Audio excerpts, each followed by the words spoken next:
Tous ceux qui ont aimé son apparition recevront une couronne. C'est la récompense pour être juste, c'est-à-dire justifié par le sang de Jésus. 2 Timothée chapitre 4, le verset 8. Désormais m'est réservée la couronne de justice que le Seigneur, le juste juge, me donnera en récompense ce jour-là. Quoique pas seulement à moi, mais aussi à tous ceux qui auront aimé son apparition. C'est de cette façon qu'il faut voir la couronne. Et nous pouvons voir que tous ceux qui ont aimé son apparition recevront cette couronne. Aimer son apparition veut dire que, lorsqu'il viendra, ceux qui l'ont attendu seront heureux de le voir. Ce seront ceux qui seront enlevés pour rejoindre le Seigneur dans les airs. Nous pouvons voir qu'il n'y a pas de limitation à ceux qui vont être enlevés. Leur nombre n'est pas défini.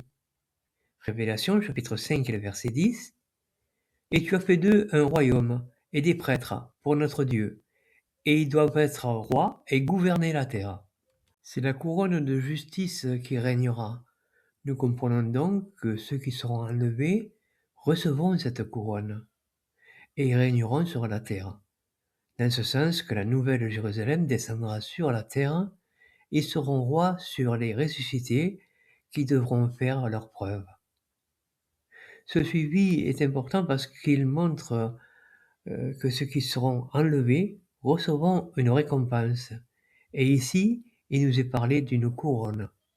Et cette couronne est réservée à tous ceux qui ont foi en Jésus. Nous pouvons voir que dans le livre de la Révélation, il nous est parlé de 24 anciens, ce qui nous montre que ce ne sont pas que les chrétiens qui recevront cette couronne, puisque les 24 anciens ont 24 trônes, c'est-à-dire 12 trônes pour les disciples de Jésus et 12 trônes pour les 12 tribus d'Israël. Il est évident aussi ici que tous ont des couronnes.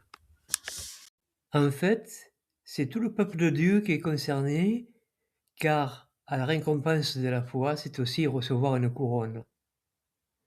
Révélation chapitre 3 et le verset 21. Le vainqueur, je le ferai s'asseoir avec moi sur mon trône, tout comme moi aussi j'ai été vainqueur et je me suis assis avec mon Père sur son trône.